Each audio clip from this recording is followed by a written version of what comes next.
In this video, I will discuss security control, selection and implementation process. So in the most simplest form, this process follows the dimming cycle of plan, do, check and act. So first of all, I will discuss the dimming cycle and then its manifestation over here. So,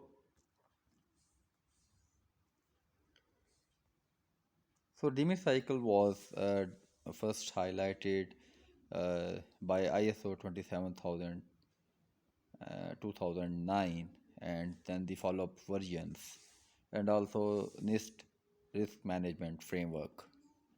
So it is a continuous process improvement. So there are four phases of dimming cycle, that is planning, that is selection of the controls, then do phase, that is to implement the selected controls, and check phase, that is to assess the implemented controls for any gaps, and then the act phase to remediate any identified control gaps. And this is the manifestation of all these four phases of dimming cycle. So in planning or control selection phase is just like due diligence, and then implementing and doing is like due care, and then checking or reviewing is again due diligence, and act phase is to fix the control is again the due care. So in planning or control selection phase, the security requirements decide the selection of the controls, and these security requirements emerge from uh, different regulatory or industry compliance, or different frameworks which an organization may decide to follow, or different assessments. So there are different framework regulatory compliance requirements. For example, FISMA, or Federal Information System Management Act, or this is a US regulation. So as a result of following this US regulation of FISMA, there are certain security controls which an organization must implement, and therefore these becomes part of your planning or control selection phase. And likewise, the Health Insurance Portability and Accountability Act is again a US regulation with regards to health information of an individual. And then General Data Protection Regulation is a legislation in European Union with regards to privacy of a user data. And then Payment Card Industry Data Security Standard is a contractual obligation in payment card industry.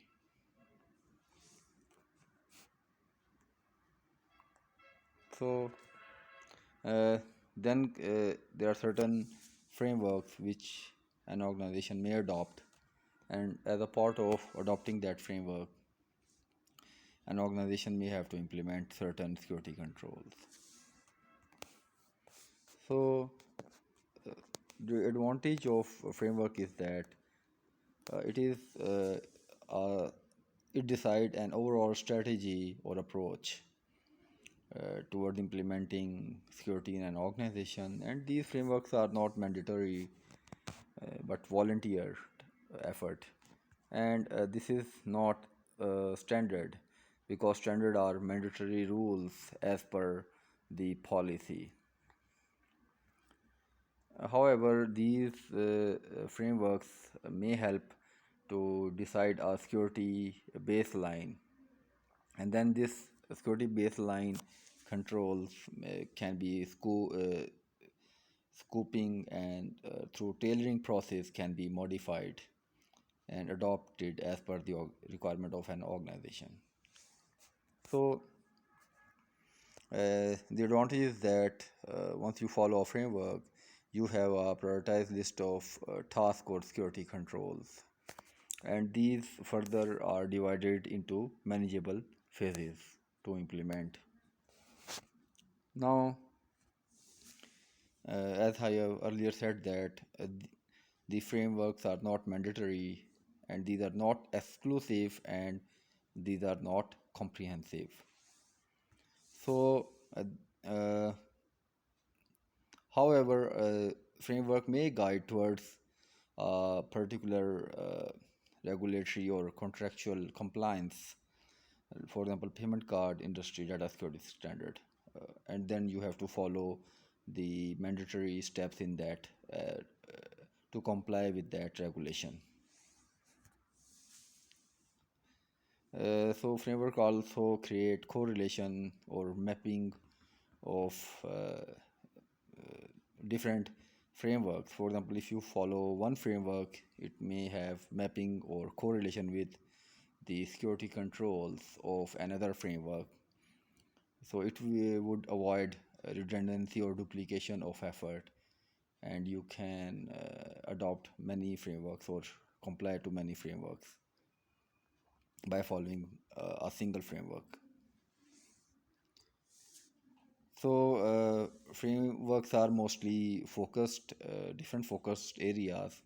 Therefore, they are not comprehensive and they do not cover 100% of security controls. So there are certain controls which are different in every framework. So these are different frameworks. For example, ISO 27001. Uh, so an organization may apply for certification of information security management system as per this ISO 27001. And then is the NIST risk management framework. And there are different, as per this risk management framework of NIST, there are different phases. That is preparation phase. There are different controls in this preparation phase. Then categorization, selection, implementation of controls, assessment of controls, authorization of the controls to implement, and after implementing the controls, then you have to monitor these controls. So this is the entire risk management process in this risk management framework. Then is the again another NIST framework, that is cybersecurity framework of NIST, and there are different functions, tiers, mapping of different frameworks. So there are 5 functions in NIST cybersecurity framework, that is identify, protect, detect, respond, and recover. And then there are tiers, and these tiers are the prioritized list of controls which an organization may choose to implement as per the resources of an organization. So these tiers are partial, risk informed, repeated, and adaptive. And then in this cybersecurity framework, there is a mapping between different frameworks. And as per ISC SCARE, this cybersecurity framework does not cover physical controls. However, personally, I found many physical controls in NIST cybersecurity framework.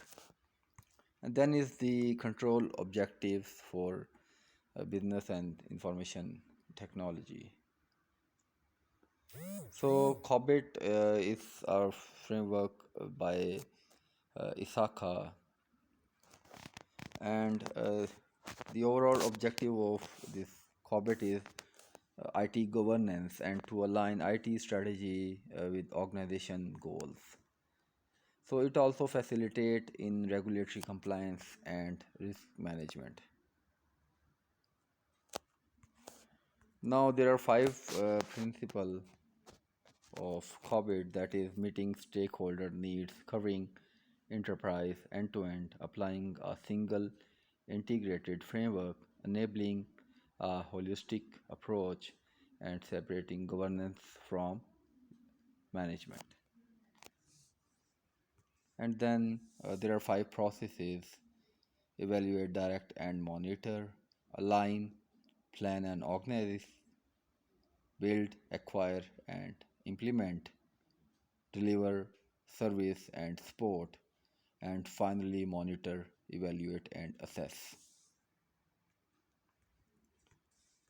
So next is IEC 62443, and this is a framework for on cybersecurity for operational technology. And then there are the security organization control service organization control reports, and these reports are by American Institute of Certified Public Accountant. So these are audit reports, and these are not required by law, but some clients of an organization may demand from an organization to produce these reports. So SOC 1 reports are related to the financial auditing, SOC 2 related to the operations and IT, and SOC 3 is like SOC 2, but it is for public consumption.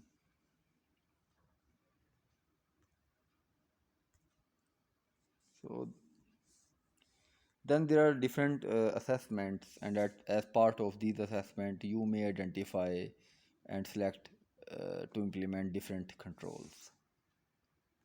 So these assessments should focus on business objectives, and this could be risk assessment, and you have to see the risk tolerance level of your organization. Then threat modeling to identify threats, and then affected stakeholders and any constraint, for example, budget constraint. You have a limited budget in your organization, so you have to implement or select the controls which are cost effective, and then you may get a prioritized list of controls. So this is the entire control selection process. After that, you implement these controls, and then this is just due care process, and then you review or check the implemented controls for due diligence. So there are two types of reviews. First review is periodic review, and second is the event-based reviews. Periodic reviews, there are certain reviews which are more frequent, or then there are certain reviews which are less frequent. So the most frequently you assess the control effectiveness, and less frequently you assess the control selection.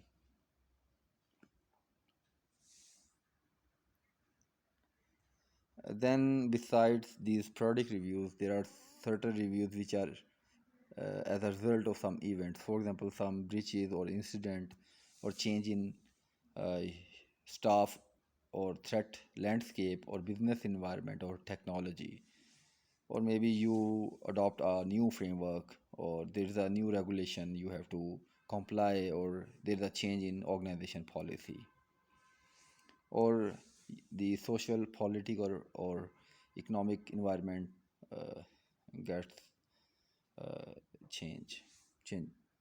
So as a part of these events, you have to review your controls.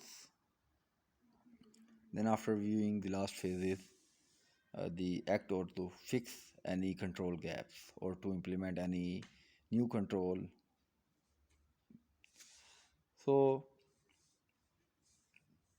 this was entire uh, the control selection and implementation process and the manifestation of dimming cycle. Thank you.